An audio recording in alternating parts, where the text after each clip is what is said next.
Ce jour-là, je me suis présenté à mon poste de chef de laboratoire à l'Institut de l'énergie nucléaire de l'Académie des sciences de Biélorussie. Notre institut se trouve à la campagne, dans la forêt.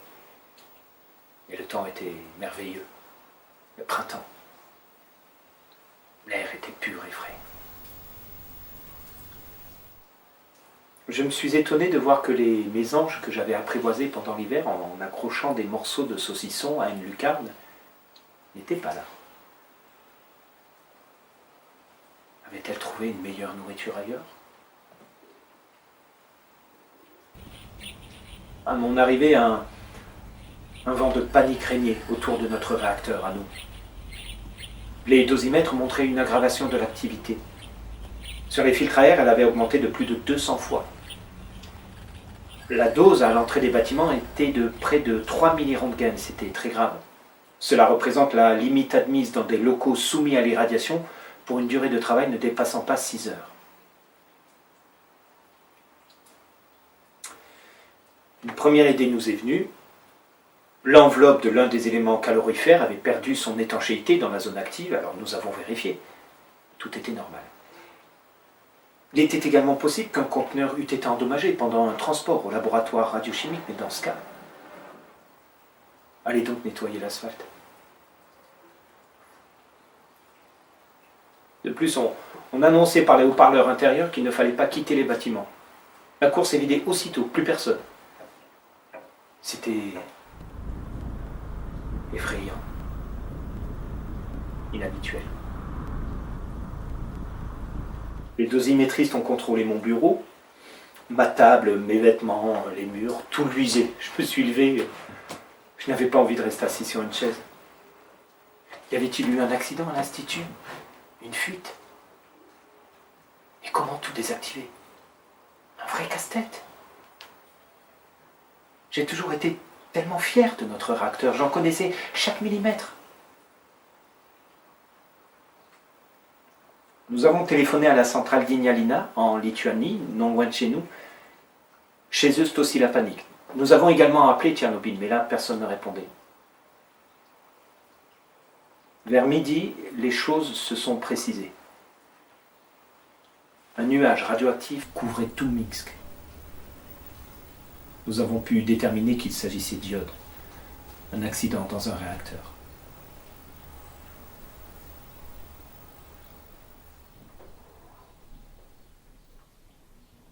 Tout récemment encore, j'étais si heureuse.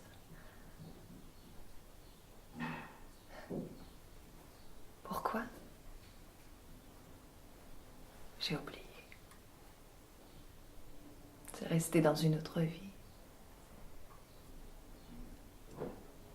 Je ne comprends pas. J'ignore comment j'ai pu survivre.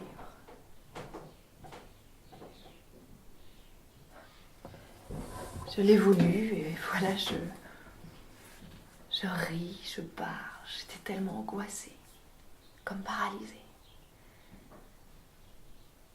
J'avais envie de parler à quelqu'un, mais pas aux gens. J'allais à l'église, là-bas, tout est calme, comme à la montagne, très calme. On peut y oublier sa vie. Mais je me réveille le matin.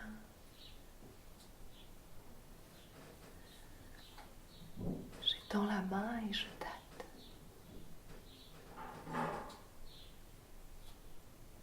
Où est-il? Son oreiller, son odeur. Ah. Un petit oiseau sautait sur le rebord de la fenêtre avec une petite cloche. Elle me réveille. Jamais je n'ai entendu un son, un timbre pareil.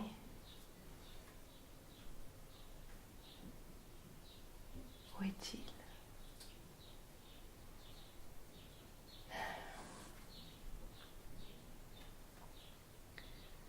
C'est impossible de tout transmettre. Je ne parviens pas à tout exprimer. Je ne comprends pas comment je suis restée en vie. Non, ne craignez rien, j'ai désappris à pleurer. Je veux parler. Je ne veux pas me dire en moi-même qu'il ne s'est rien passé, comme les autres, comme une amie à moi. Nos maris sont morts à la même année, ils ont été ensemble à Tchernobyl. Elle va déjà se remarier. Non, je ne la blâme pas, c'est la vie. Il faut survivre. Elle a des enfants. Mais une pensée bizarre ne me quitte pas, me tourmente, me semble ne pas venir de moi, comme si je l'avais lu quelque part. J'ai vu ce que les autres n'ont pas encore vu.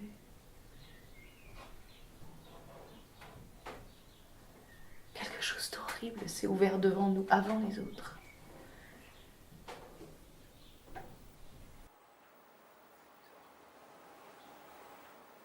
Ma première idée a été d'appeler ma femme et de l'avertir. Mais tous les téléphones de l'Institut étaient sur écoute. À cette peur éternelle qu'on nous a inculquée pendant des décennies, et les miens qui ignoraient tout. Ma fille, après ses cours au conservatoire, se promenait en ville avec des amis. Elle mangeait des glaces. Téléphoner pouvait m'attirer des problèmes, me valoir le retrait de mon habilitation au secret, mais je n'ai pas pu me retenir. J'ai décroché le combiné. Écoute-moi attentivement. De quoi parles-tu, m'a demandé ma femme tout fort. Chut, parle plus bas. Ferme les fenêtres. Mets tous les aliments dans des sacs en plastique. Mets des gants de caoutchouc et essuie tout ce que tu peux avec un chiffon humide. Lave le plancher. Enveloppe le chiffon et la serpillière dans un sac en plastique et jette-le. Remets au lavage le linge qui sèche sur le balcon. Mais qu'est-ce qu'il y a eu chez nous? Chut. Dilue 2 gouttes d'iode dans un verre d'eau. Lave-toi les cheveux. Mais j'ai raccroché. Ma femme travaillait elle-même pour notre institut. Elle avait dû comprendre. À 15h30, nous avons appris qu'il y avait eu un accident à la centrale de Tchernobyl. Et le soir, pendant la demi-heure de trajet de retour à Minsk, dans l'autobus de service, nous avons tous gardé le silence ou parlé de sujets extérieurs. Nous avions peur de ce qui venait de se passer. Chacun de nous avait en poche sa carte du parti.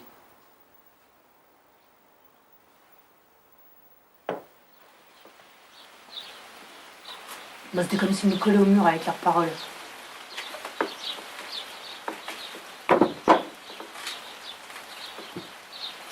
Ouais, il y a eu la première peur.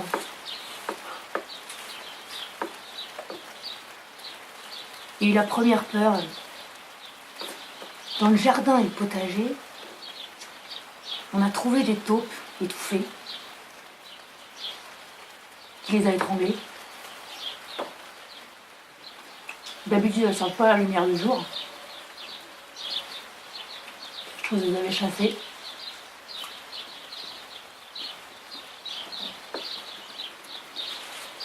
Mon fils, il m'a appelé de Gomel. Vois-tu des hannetons volés? Il n'y a pas de hannetons, on voit même pas leurs larves. Ils se cachent. Et des vers de terre. Bah, quand la poule en trouve un, elle est contente, mais il n'y en a pas non plus. Maman. C'est le premier signe. Là où il n'y a pas de hanneton ni de vers de terre, la radiation est très forte. Qu'est-ce que la radiation? C'est une sorte de mort. Tu dois convaincre papa de partir. Tu passerais quelque temps chez nous.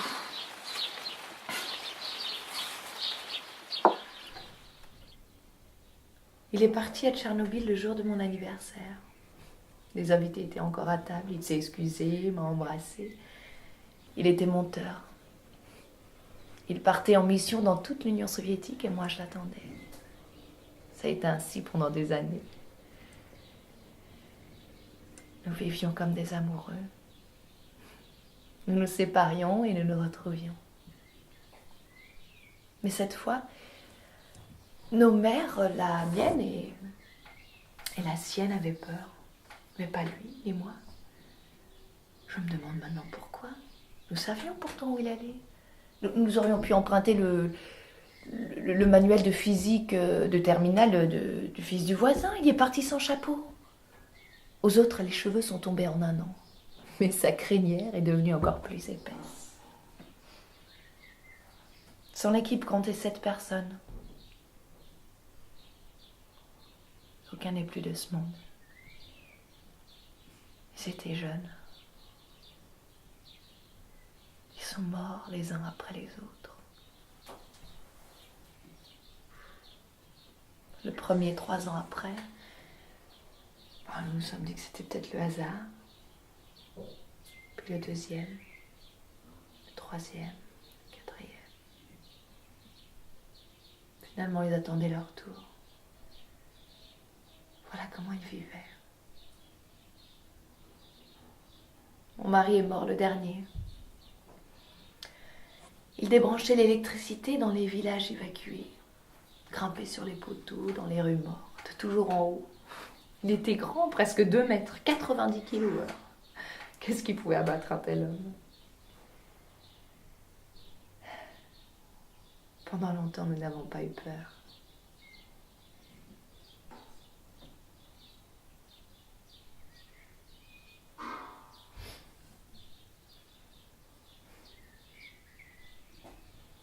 Comme j'étais heureuse quand il est revenu. C'était la fête à la maison.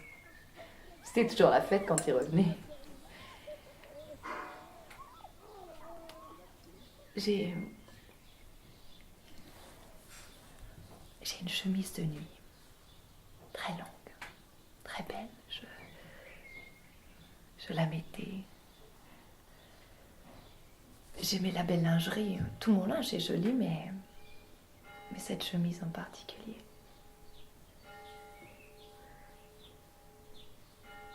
Pour notre premier jour, la première nuit,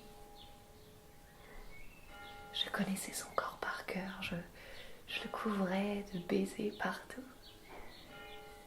Je rêvais même que j'étais une partie de son corps. Tellement nous étions inséparables. Une serpillière mouillée était posée devant la porte de l'appartement. Ma femme avait donc tout compris. Et en entrant dans le vestibule, je me suis débarrassé de tous mes vêtements pour rester en slip. J'ai eu soudain une crise de rage. Au diable les secrets, hein. J'ai pris les carnets d'adresse de ma femme et de ma fille et j'ai entrepris d'appeler tout le monde.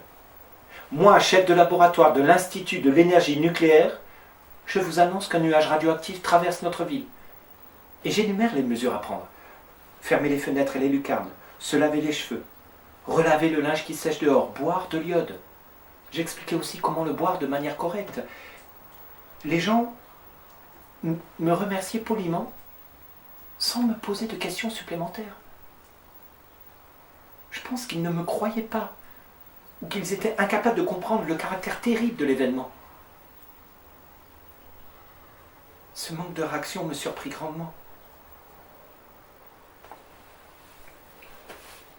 Le soir même, un ami me passa un coup de fil. Un physicien, docteur S-Sciences, spécialiste du nucléaire. Comme il était insouciant. Ah, avec quelle foi vivions-nous à l'époque, hein. Ce n'est qu'aujourd'hui qu'on le comprend. Il m'annonça en passant que pour les vacances, il emmenait ses enfants dans la région de Gomel, chez ses beaux-parents.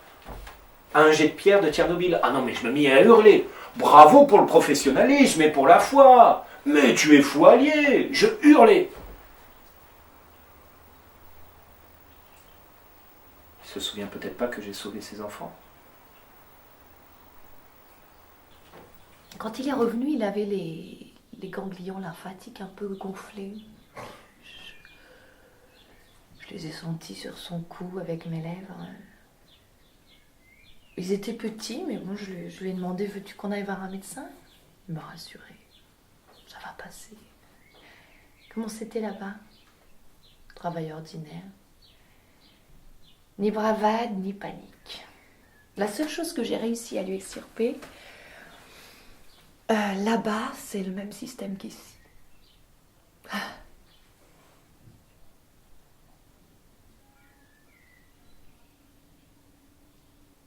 Comme j'étais heureuse. Je suis née pour l'amour. À l'école, les filles rêvaient de rentrer à l'institut ou de partir sur un chantier du Komsomol. Moi, je voulais me marier. Aimer très très fort, comme Natacha Rostova. Rien qu'aimer. Je n'ai pas réussi à rentrer à l'institut la première année. Aussi, j'ai pris un travail à la centrale du téléphone. C'est là que je l'ai rencontré. Je lui ai demandé moi-même de m'épouser. Je lui ai dit,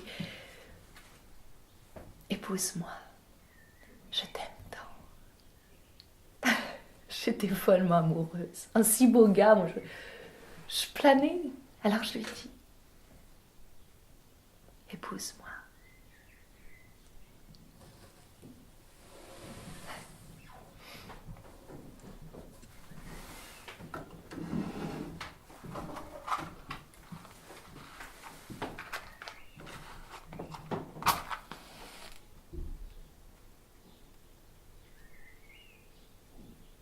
Parfois je réfléchis. Je cherche des consolations. Peut-être que la mort n'est pas la fin de tout.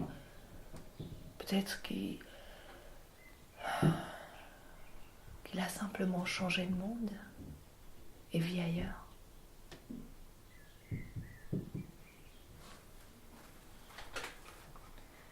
Aujourd'hui, je travaille dans une bibliothèque. Je lis beaucoup, je rencontre des gens très divers, j'ai envie de parler de la mort, de comprendre. Je cherche dans les journaux, dans les livres, je vais voir des pièces qui parlent de la mort. Sans lui, j'ai physiquement mal. Je peux pas vivre seule. Il voulait pas aller voir le médecin. Je veux rien savoir, j'ai pas mal. Mais ses ganglions étaient devenus gros comme des œufs. Alors je l'ai forcé. Je l'ai poussé dans la voiture et je l'ai emmené au dispensaire. On l'a envoyé voir un spécialiste. Un médecin l'a examiné et il a appelé l'un de ses collègues. Encore un Tchernobylien. Et ils ne l'ont plus lâché.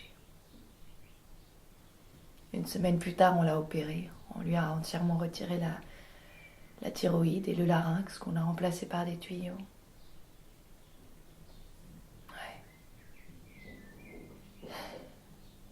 Ouais, je sais maintenant que c'était une époque heureuse. Mon Dieu, je m'occupais de telles conneries. Je courais dans les magasins, j'achetais des cadeaux pour les médecins, des bonbons pour les infirmières et les aides-soignantes avant de le laisser revenir à la maison. Revenir à la maison.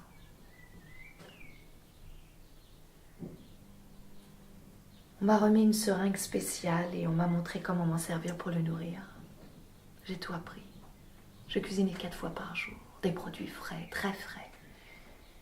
J'éminçais la nourriture dans un hachoir, je la passais au tamis et je la lui injectais avec la seringue dans l'un des tuyaux, le plus gros, celui qui va à l'estomac. Mais lui, il distinguait plus les odeurs. Je lui ai demandé, est-ce que c'est bon? Je ne savais pas.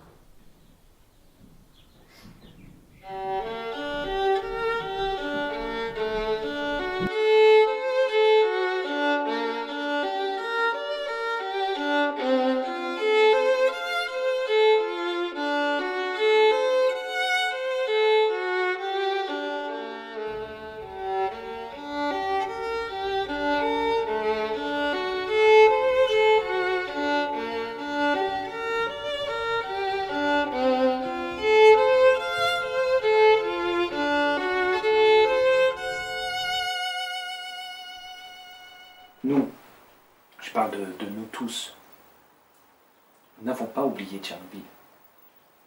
En fait, nous ne l'avons pas compris. Qu'est-ce que des sauvages peuvent comprendre aux éclairs? Si tout le monde était intelligent, il n'y aurait pas eu de souffle. La centrale brûlait, et alors? L'incendie est un phénomène temporaire. Personne n'avait peur. On ne connaissait pas l'atome. Mais je vous jure, sur la Sainte-Croix. Et nous vivions tout près de la centrale. À 30 km à vol d'oiseau. 40 par la route. C'était très bien. On prenait le bus pour y aller. Oh, ils étaient approvisionnés comme les magasins de Moscou. Avec du saucisson à tous les moments. Et de la viande bon marché. C'était le bon temps. Maintenant, il n'y a plus que la peur. Alors, on prétend que les moustiques et les grenouilles survivront et que les gens mourront tous. Que la vie continuera sans les humains. Non mais c'est des contes et des racontards. Hein. Il y a des crétins qui aiment les écouter. Nous nous efforcions de ne pas parler de Tchernobyl. C'était un sujet tabou. Je ne le laissais pas répondre au téléphone, j'interceptais ses appels, ses camarades mouraient l'un après l'autre.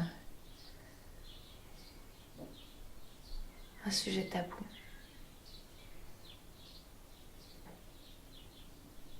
Mais un matin, au réveil, il ne pouvait plus se lever. Il ne pouvait rien dire, il ne pouvait plus parler. Il avait de grands yeux. C'est seulement à ce moment-là qu'il a eu peur.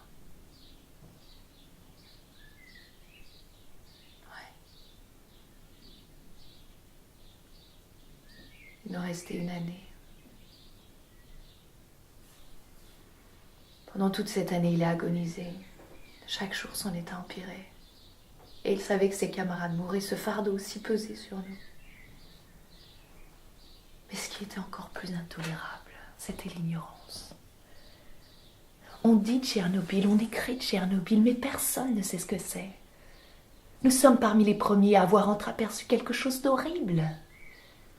Chez nous, tout se passe différemment que chez les autres. Nous naissons de manière différente, nous mourrons de manière différente. Tiens, vous allez me demander comment est-ce qu'on meurt après Tchernobyl. L'homme que j'aimais tellement que je n'aurais pas pu l'aimer davantage si je l'avais mis moi-même au monde, se transformer devant mes yeux en un monstre.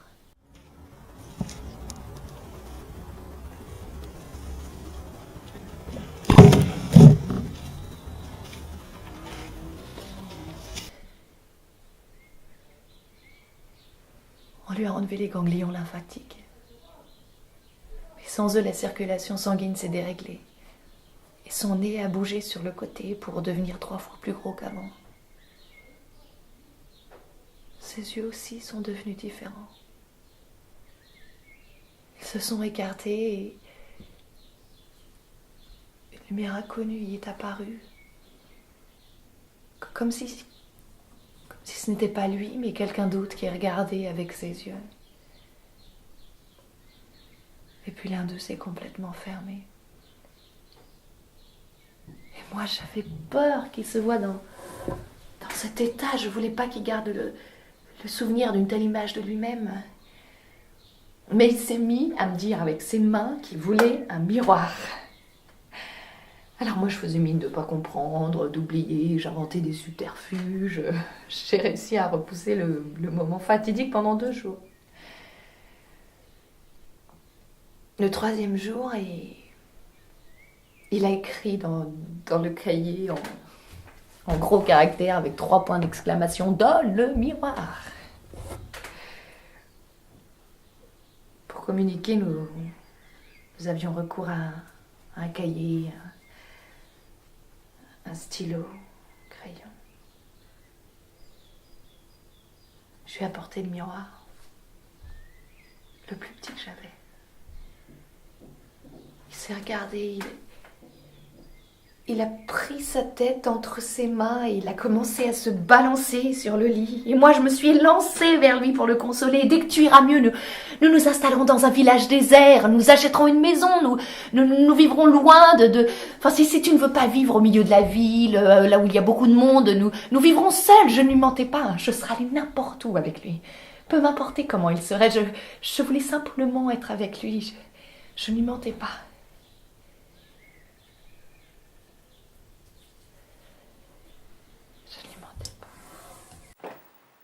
Dans son livre, Ales Adamovich rapporte une conversation qu'il a eue avec Andrei Sakharov sur la bombe nucléaire. Savez-vous, demandait l'académicien, père de la bombage soviétique, qu'après une explosion atomique, il y a une fraîche odeur d'ozone qui sent si bon. Il y a du romantisme dans ces mots. Pour moi, pour ma génération. J'aimais la science-fiction. Je rêvais de voler vers d'autres planètes. Et dans mon esprit, l'énergie atomique nous emporterait dans l'espace. Je suis entré à l'Institut de l'énergie de Moscou. Et là, j'ai appris qu'il y avait une faculté ultra secrète, celle de l'énergie nucléaire. Mais dans les années 50 et 60, les physiciens du nucléaire étaient considérés comme une grande élite. C'était ça l'extase. Les littéraires étaient repoussés à l'arrière-plan. Notre prof disait que 3 pièces de monnaie contiennent assez d'énergie pour faire fonctionner une centrale électrique. Mais j'en avais le souffle coupé. Je lisais le livre d'un Américain qui expliquait comment on avait inventé la bombe atomique et procédé aux essais dont il donnait des détails. Mais chez nous, de telles choses étaient considérées comme de grands secrets. Je lisais, j'imaginais. Tout le pays a vu le film 9 jours d'une année, consacré aux atomistes soviétiques. Les hauts salaires et le secret ajouté au romantisme. Le culte de la physique, l'ère de la physique. Et après Tchernobyl, Les petits-enfants, ils ont visité des pays lointains. Bah, ma fille, elle revient de France. C'est là que Napoléon nous a attaqués il y a longtemps. J'ai vu des ananas. Mon fils, lui, il a été soigné à Berlin. C'est là qu'Hitler a foncé sur nous avec ses chars. C'est un autre monde maintenant. Tout est différent. Et c'est la faute de la radiation. Vous l'avez vu, vous? À quelle couleur? Vous l'avez peut-être vu au cinéma? Certains disent qu'elle n'a ni couleur ni odeur. D'autres qu'elle est noire, comme la terre. Bah, si elle n'a pas de couleur, elle est comme Dieu. Bah, Dieu est partout, personne ne le voit. On nous fait peur avec la radiation, mais... Il y a des pommes dans les branches. Il y a des feuilles dans les arbres. Il y a des pommes de terre dans les champs. Moi, je crois qu'il n'y a pas eu de Tchernobyl. On a tout inventé. On a trompé les gens.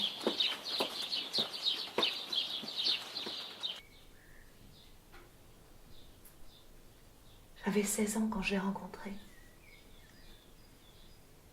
Il en avait 7 de plus que moi.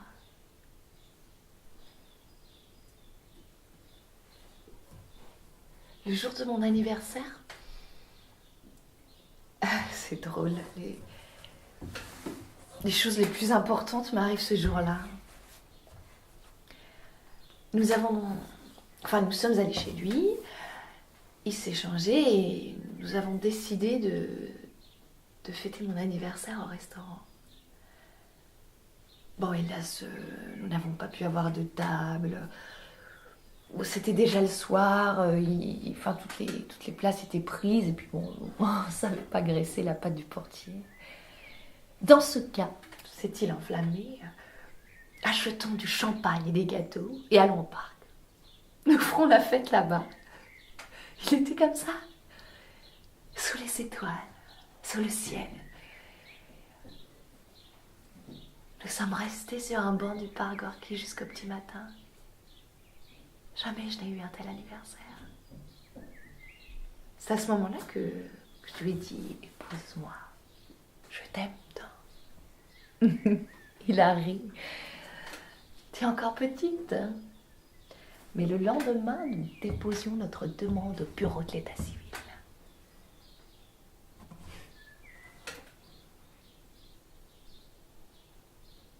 Comme j'étais heureuse. quelqu'un de là-haut, des étoiles, m'avait dit ce qui allait se passer, je n'aurais rien changé.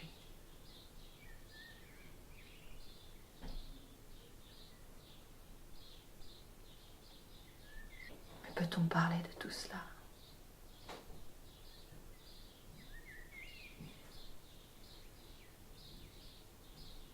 Il y a des mystères.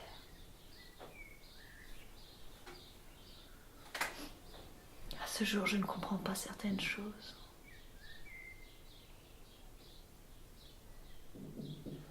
Jusqu'au dernier jour, il m'appelait la nuit. Il avait des désirs. Il m'aimait plus fort qu'avant. Le jour, quand je le regardais, je ne parvenais pas à croire ce qui se passait la nuit. Nous ne voulions pas nous séparer. Je le caressais. Dans ces instants, je me souvenais des moments les plus heureux.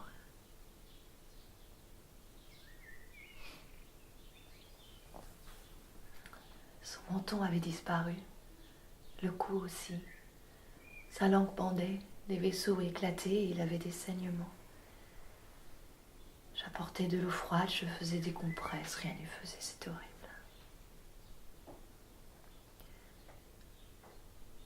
Tout l'oreiller se couvrait de sang. J'apportais une cuvette. Les jets de sang y tombaient, avec le même son que le lait dans un seau pendant la traite de la vache. Ce son,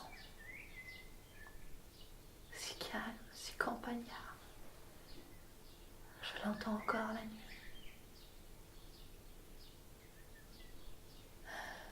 Il y a des mystères.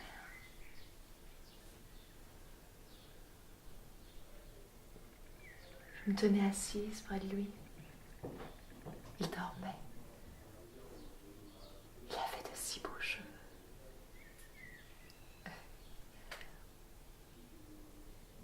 J'ai pris une mèche et je l'ai coupée. Il a ouvert les yeux. Il a vu ce que je tenais dans ma main et il a souri. L'ère de la physique s'est terminée avec Tchernobyl.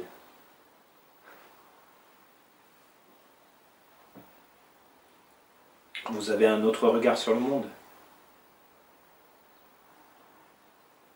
J'ai lu récemment chez Konstantin Leontiev une réflexion selon laquelle les résultats de la débauche de la physique et de la chimie obligeraient un jour l'intelligence cosmique à se mêler des affaires terrestres. Et nous, élevés sous Staline, ne pouvions pas admettre l'existence de forces surnaturelles. Ce n'est que plus tard que j'ai lu la Bible, que j'ai épousé une deuxième fois la même femme. Oui, je l'ai quittée pour la retrouver une fois de plus dans ce monde. La vie est une chose surprenante, mystérieuse.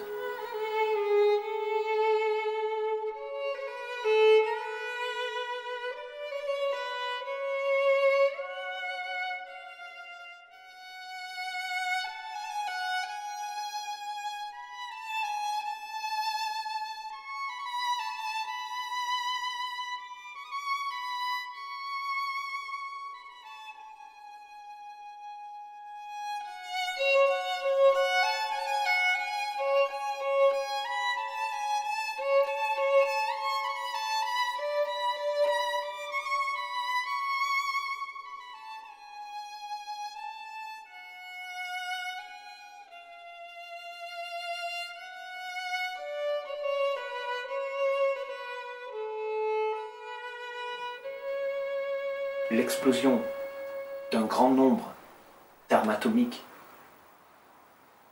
créera des incendies gigantesques. L'atmosphère sera saturée de fumée. Les rayons du soleil ne pourront plus arriver à la surface de la Terre, ce qui provoquera une réaction en chaîne. Il fera de plus en plus froid. La version profane de la fin du monde est implantée dans les consciences depuis la révolution industrielle du 19e siècle. Mais les bombes atomiques ne disparaîtront pas, même lorsque la dernière ogive sera détruite. La connaissance restera. L'avez-vous remarqué? L'histoire de l'atome n'est pas seulement un secret militaire, un mystère, une malédiction. C'est aussi notre époque, notre jeunesse, notre religion. Seulement 50 ans ont passé. 50 ans. Aujourd'hui, il me semble que le monde est gouverné par quelqu'un d'autre et qu'avec nos canons, nos vaisseaux spatiaux, nous sommes comme des enfants, mais j'en ai pas la certitude. La vie est une chose étonnante. J'ai aimé la physique et je pensais que je ne m'occuperais de rien d'autre. Or maintenant j'ai envie d'écrire. Tout part, s'évanouit. Nos sentiments changent. Les dernières heures furent les pires. Pendant des demi-heures entières, je l'aidais à uriner dans un petit bocal et lui ne levait pas les yeux, il avait honte. Et moi, je l'embrassais. Le dernier jour, à un moment, il a ouvert les yeux, il s'est assis, il a souri et il a dit « Valiusha !»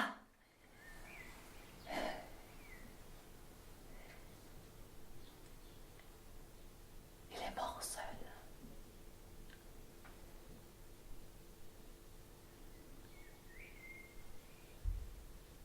L'homme meurt seul.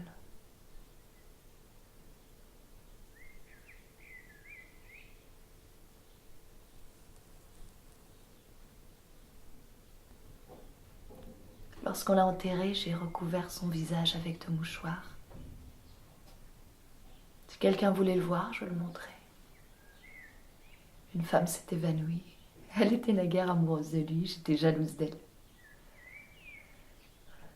« Permets-moi de le voir, juste une dernière fois », m'a-t-elle demandé. « Regarde !»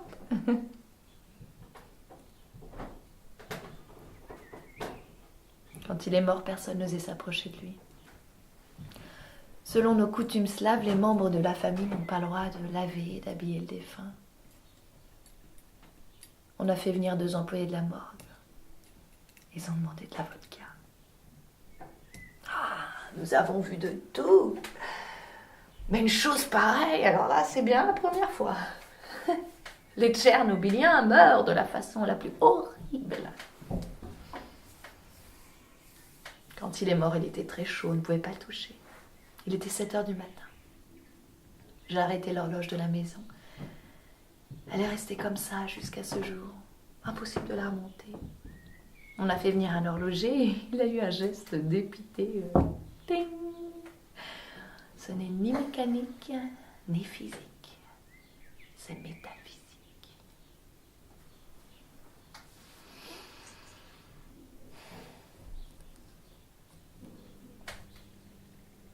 Les premiers jours sans lui, j'ai dormi 48 heures d'affilée. Impossible de me réveiller. Je me levais, buvais de l'eau, ne mangeais rien et retombais sur mon oreiller. Maintenant, ça me semble bizarre. Inexplicable, comment ai-je pu dormir?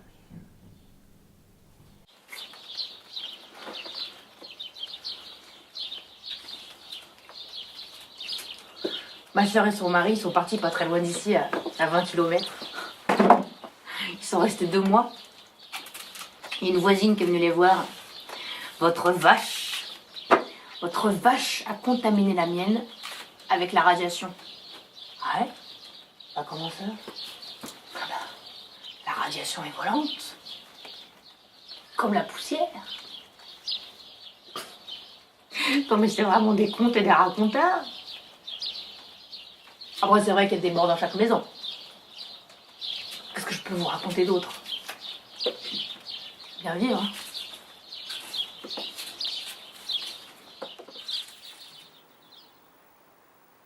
Avant l'opération,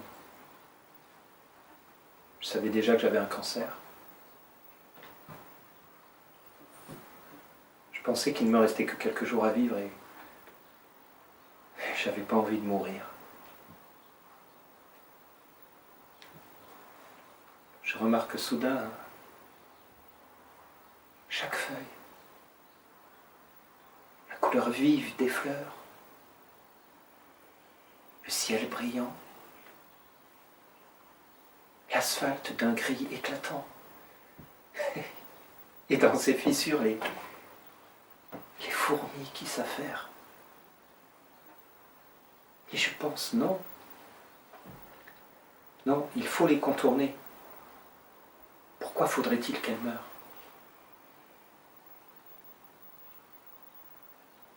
Et l'odeur. L'odeur de la forêt me donne le vertige. Je l'aperçois encore plus fortement que la couleur. Les bouleaux si légers, les sapins si lourds. Et je ne verrai plus tout cela. Vivre 1 minute, 1 seconde de plus. Pourquoi ai-je passé tant d'heures ou de jours devant la télé ou un tas de journaux? Le principal, c'est la vie et la mort.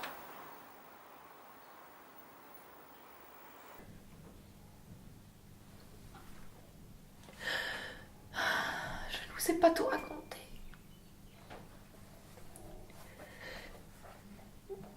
Pas jusqu'au bout, j'ai été heureuse. À la folie. Peut-être ne faut-il pas donner mon nom. Il y a des mystères. On récite des prières dans le mystère. On parle de soi en chuchotant.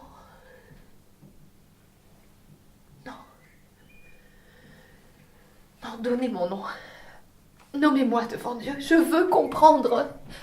Je veux aussi comprendre pourquoi les souffrances nous sont données. Avant, j'avais l'impression qu'après tout cela, il me resterait quelque chose de sombre dans le regard, quelque chose d'étranger. Ce qui m'a sauvée. Ce qui m'a rendue à la vie. Mon fils. J'ai encore un fils. Notre fils. Il est malade depuis longtemps et il a grandi, mais il voit le monde avec les yeux d'un enfant de 5 ans.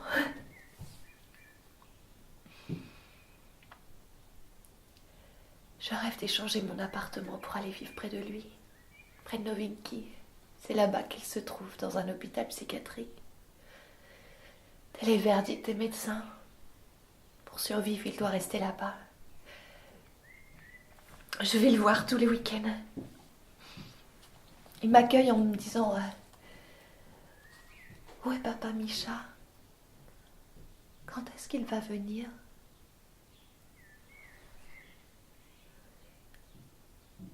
Qui d'autre peut bien me le demander? Il l'attend.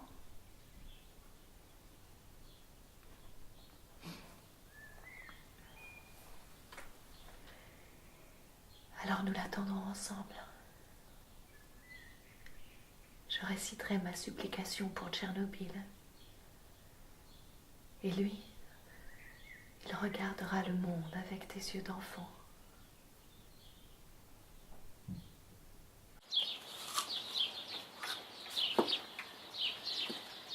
Auparavant, nous battions nous-mêmes le beurre et la crème fraîche.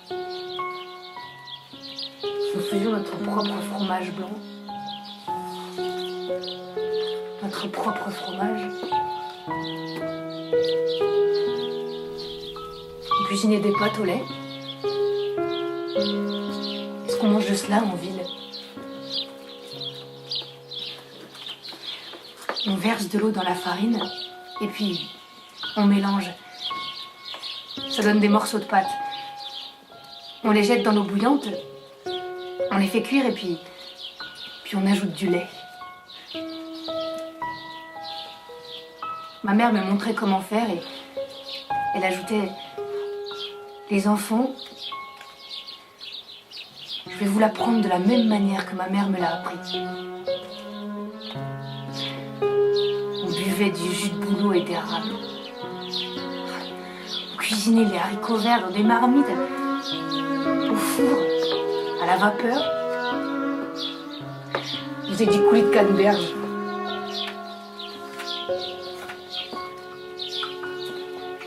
Pendant la guerre, on ramassait des orties, des feuilles d'arroche. On avait faim, mais on ne mourait pas. Les baies dans la forêt. Les champignons.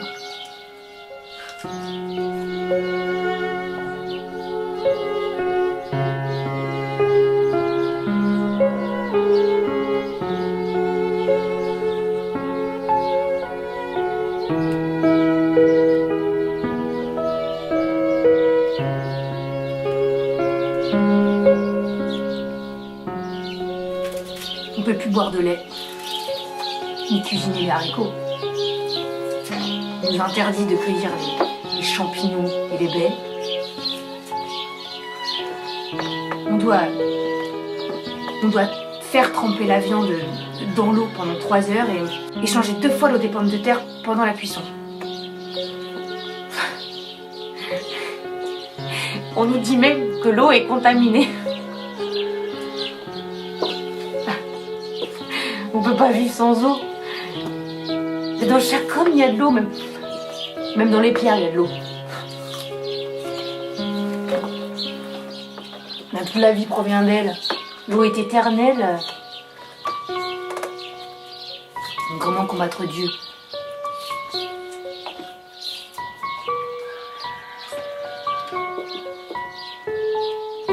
Auprès de qui se renseigner, hein? Personne ne dit rien.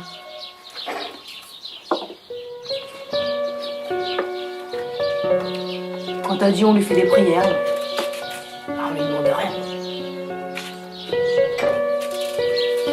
Oui, il faut vivre.